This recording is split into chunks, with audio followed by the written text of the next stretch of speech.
Wir sind hier bei Salt Lake Barbecue. Das liegt südlich von Austin in Driftwood, etwas ländlicher gelegen. Die sind bekannt gerade für die Wurst. Wir probieren aber noch Brisket und andere Fleischarten aus. Kommt mit, wir zeigen euch Salt Lake Barbecue.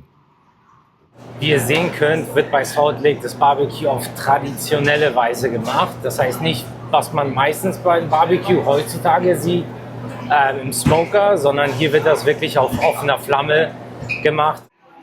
So, wir haben uns jetzt schon mal überlegt, was wir hier so bestellen. Aufs Menü geschaut. Ich zeige euch das einmal. Nur so ganz grob. Auf jeden Fall, wir möchten heute auch ein bisschen durchprobieren, so einen Eindruck kriegen von allen Sachen. Das heißt, wir bestellen nach Gewicht.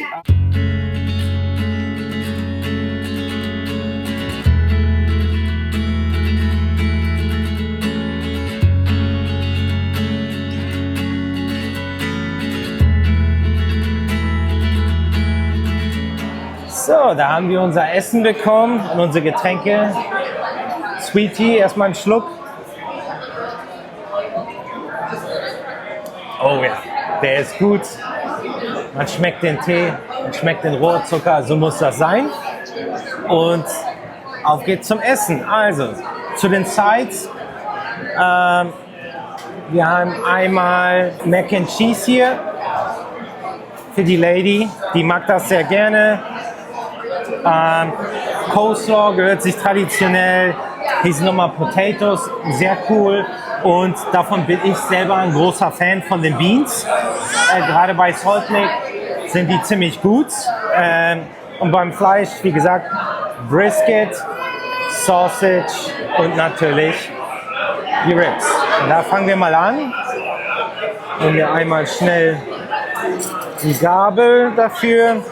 Fangen wir an mit der Sausage hier vorne. Oh ja, die sieht schon mal richtig geil aus. Oh wow. Für mich persönlich perfekt. Die ist nicht zu rauchig, trotzdem würzig, geschmackvoll. Nicht zu mild, hat eine leichte Schärfe. Hammergeil, muss ich sagen. Nehmen wir uns mal direkt ein bisschen Beans dazu als Beilage. Oh ja. So Leute, jetzt kommen wir zum Herzstück des texanischen Barbecues, Brisket.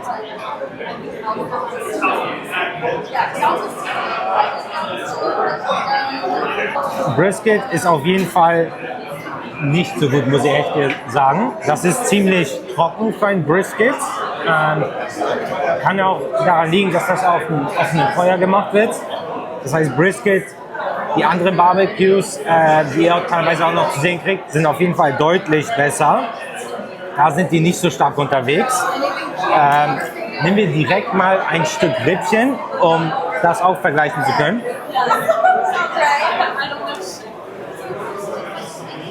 Die Rippchen sind auf jeden Fall lecker. Die sind auch trockener, fester. Aber die Würze ist super geil. Da ist eine ganz leicht Barbecue-Soße drauf gemacht. Harmoniert perfekt. Das heißt, eine Geschmacksnote auf jeden Fall top.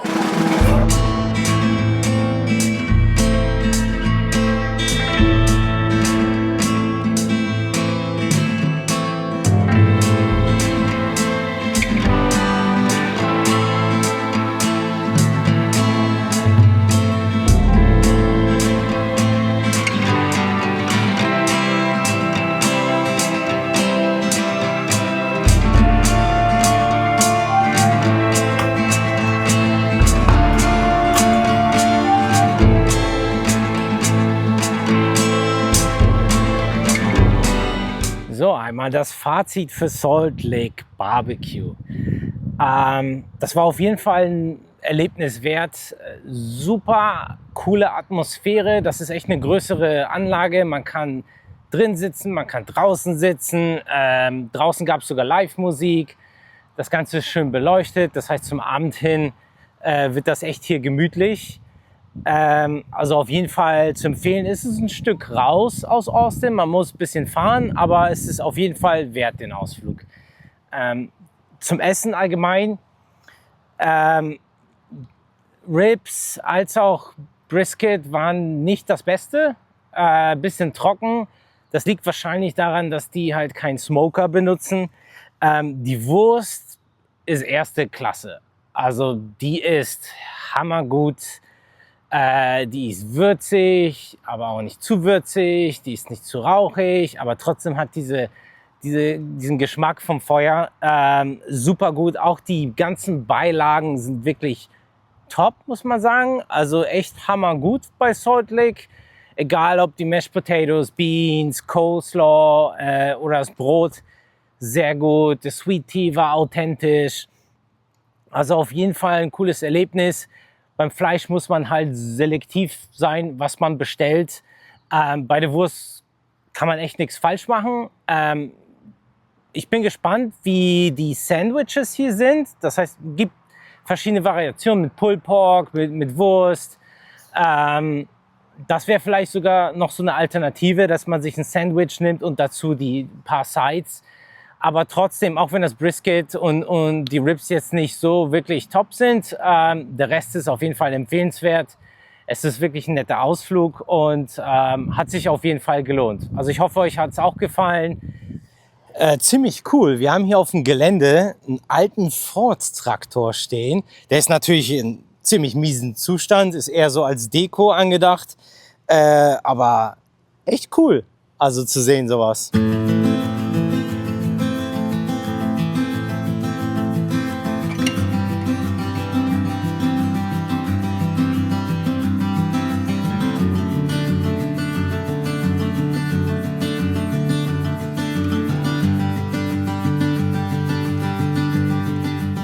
Salt Lake betreibt auch ein Weingut. Man sieht um den Parkplatz herum, da sind überall die Weintrauben, die wachsen. Und hinter uns haben die eine Anlage, die ist direkt an der Barbecue-Anlage.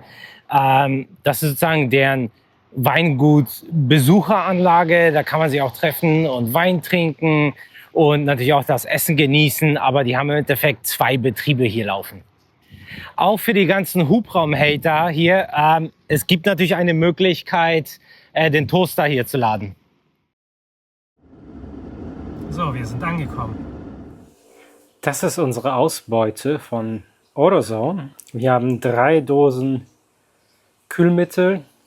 Wir haben einen Adapter zum Anschließen, eine Vakuumpumpe und die ganzen Anschlüsse mit Druckanzeige. Diese 4 Produkte habe ich gekauft, das habe ich geliehen. Das Ausleihen kostet nichts bei AutoZone.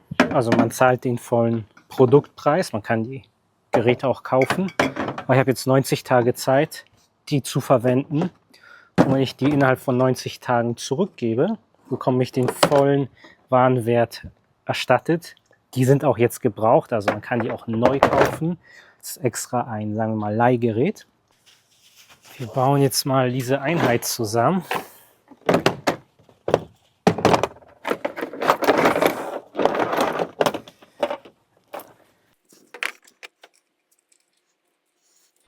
So, nur handfest, das sitzt. Die Niedrigdruckseite, die schließen wir an.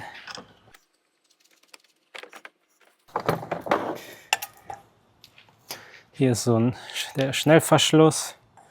Den klicken wir jetzt einfach mal hier ran. Und die Hochdruckseite. Und genau, auch hier selber Anschluss. Also es ist nicht exakt derselbe. Ich zeige euch das mal. Der rote, die Hochdruckseite ist größer.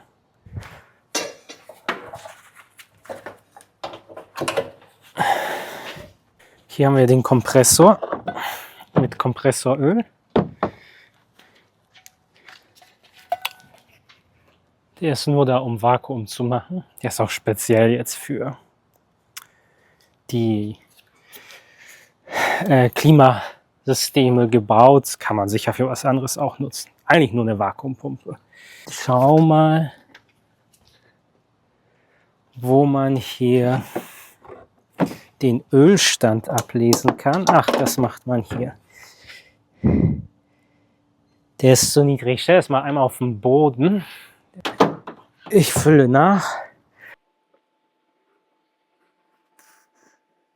Etwa so.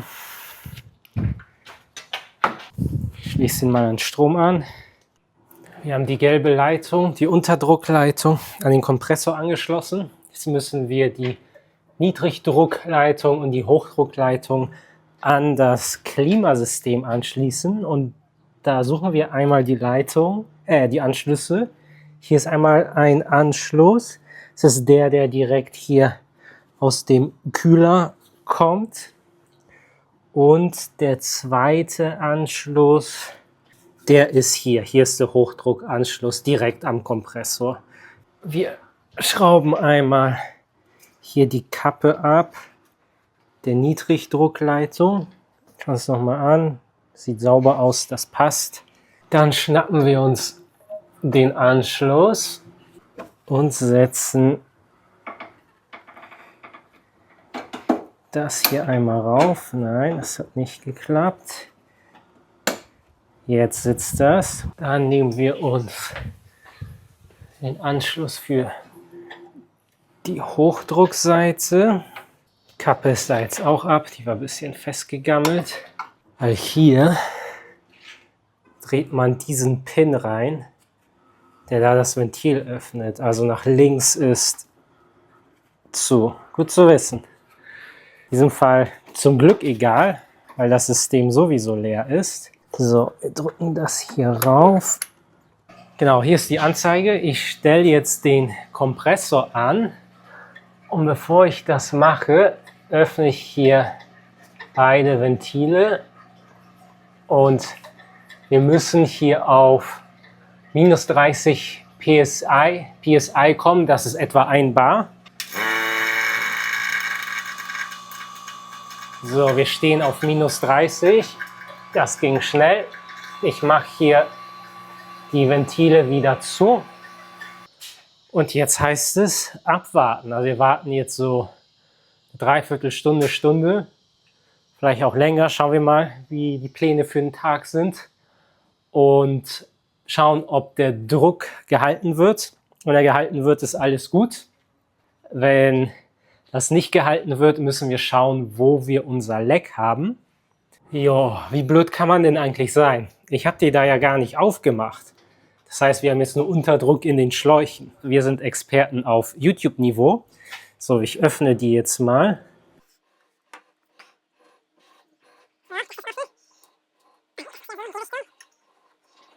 So, jetzt sind beide Leitungen offen. Wir schmeißen die Pumpe nochmal an. Sehen auch, hier ist das direkt auf 0 gesprungen. Ach, und die hier auch nochmal auf. Einen Moment.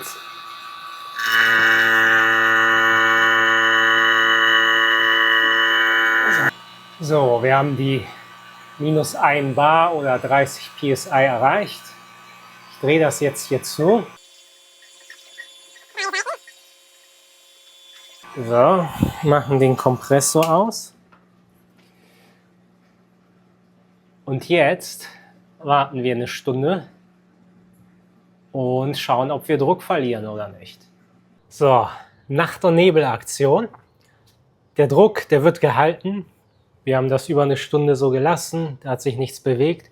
Wir haben das Gerät noch mal ein Weilchen laufen lassen, damit das wirklich alles trocken ist und Unterdruck so wirklich herrscht.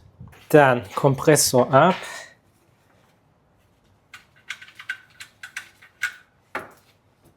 Stellen wir mal beiseite. Das ist quasi der Adapter, das Ventil für die Dosen. Und die werden wir jetzt hier ans System anschließen und das System füllen. So, hier drin werden wir sehen, hier sieht man das ist durchsichtig. Hier werden wir die Kühlflüssigkeit durchlaufen sehen. Jetzt haben wir die Herausforderung, hier im gelben Schlauch ist jetzt Luft drin und die wollen wir erstmal rausbekommen. Dafür öffne ich hier die Flasche.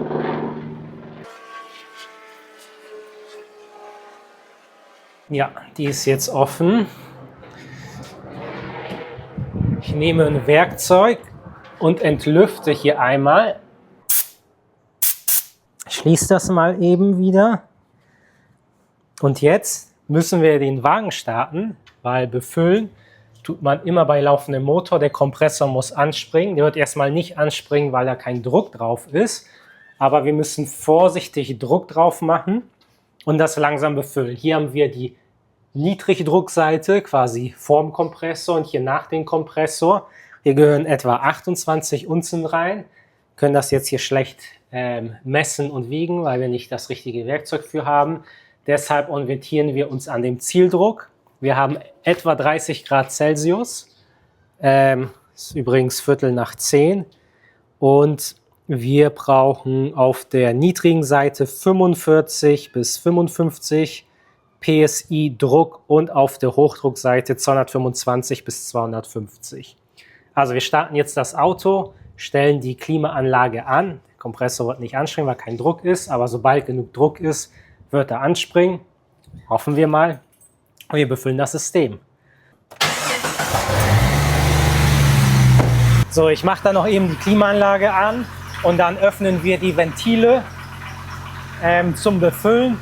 Öffnen auch hier nur die blaue Seite, die Unterdruckseite. Über diese Seite befüllen wir. Öffnen langsam das Ventil und schauen, dass wir nicht zu viel Druck bekommen. Das ist zu, sehr gut. Das Rote muss unbedingt auch zubleiben. Es muss hier zubleiben. Hier müssen wir öffnen, damit wir den Druck messen. So, hier ist die Hochdruckleitung offen. Die Niedrigdruckleitung öffnen wir auch. Wir sind hier angeschlossen. Wir dürfen auf gar keinen Fall das hier öffnen. Und wir öffnen jetzt hier unser Gas.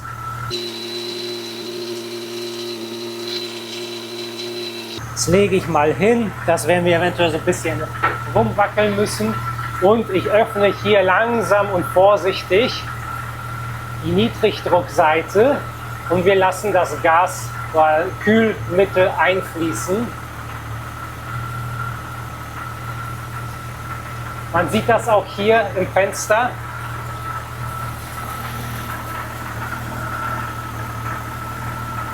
Und langsam steigt auch hier auf der Druckseite. Wir sehen aber, dass der Kompressor noch nicht läuft.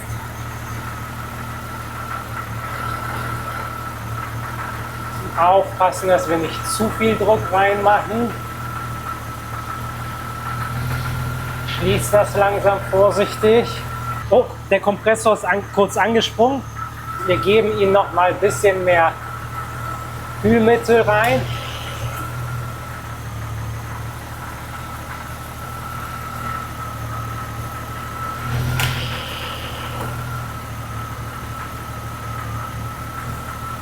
Er ist gerade zu. Sobald der Kompressor ausgeht, steigt der Druck wieder. Ich öffne wieder ein bisschen.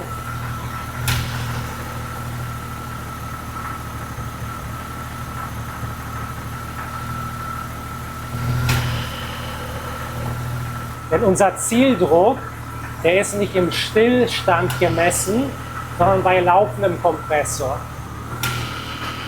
So, die Dose scheint jetzt leer zu sein. Und der Kompressor läuft dauerhaft. Das ist wunderbar, so wollen wir das haben. So, ich schließe das hier wieder und ich schließe auch hier das Ventil. Und jetzt kann ich das hier vorsichtig rausdrehen und jetzt auch das Ventil vorsichtig rausdrehen. Und die Dose ist vollständig drin. Ab zur nächsten. Öffnen vorsichtig die Dose, entlüften das System hier nochmal. Okay, dann sind wir schon fast da. Bei knapp. Also mich wundert das so ein bisschen, weil hier eigentlich 28 Unzen sind, rein sollen. Nochmal prüfen, 28 Unzen. Das hat jeweils 12 Unzen. Wir haben eine drin und ein Teil hier vorne und wir sind schon ganz nah am Zieldruck. Ich mache noch mal etwas mehr, dass wir an unsere Maximalkennzahl kommen. Da sind wir jetzt etwa angelangt, 250 auf Hochdruck, das steigt sogar noch etwas höher, und 55 auf dem Niedrigdruck. Ich prüfe mal eben, wie gut das Kühlsystem drin läuft, ob da schön kalte Luft kommt. Die Luft ist kühl, aber nicht eisig. Wir haben 30 Grad draußen. Das Auto könnte hier noch mal ein bisschen aufgeheizter sein. Bei 90 Grad Fahrenheit sagen die auch 45 bis 55 auf Low, aber bis 270 auf High. Wir schauen noch mal auf unsere Kennzahl. Das ist hier etwas gefallen wieder. Wir machen noch mal ein bisschen mehr rein. Wir sind so bei 53 und 260, sage ich mal. Bisschen was gönnen wir uns noch. So, wir sind jetzt hoch bis auf 275 auf der High-Seite. Ist noch nachträglich etwas gestiegen. Und wir sind so bei 58 auf der Low-Seite. Es kühlt, aber für texanische Verhältnisse wird das, glaube ich, zu grenzwertig. Wir sind hier sehr hoch beim Druck. Wir sind schon auf 300. Die Dose ist fast leer. Ja, nicht so gut. Wir haben nicht 2 Dosen ganz reinbekommen. 20 Unzen vielleicht. Vielleicht etwas mehr, vielleicht etwas weniger. Es könnte daran liegen, dass wir zu viel Öl drin haben. Also Druck ist etwas höher, als er sein sollte. Sowohl auf der Niedrigdruck als auch auf der Hochdruckseite. Wir machen morgen nochmal eine Probefahrt, testen das so ein bisschen, messen nochmal den Druck und dann überlegen wir uns, was wir damit machen. Es wurde drin kühl, aber es wurde nicht so richtig kalt. Und hier ist das ein Problem, wo im Sommer es halt auch über 40 Grad sein kann, und dann auch mit einem schwarzen Fahrzeug. Ja, schauen wir mal. Ich habe am nächsten Morgen dann nochmal das Werkzeug angeschlossen, den Druck gemessen. Wir waren bei etwa 40 PSI. Wahrscheinlich war am Abend das Auto nochmal deutlich stärker aufgeheizt als diese 30 Grad Umgebungstemperatur. Ich habe noch etwas aus der Dose 3 nachgefüllt. Wir sind im Druck etwas gestiegen und somit ist das Projekt dann auch abgeschlossen.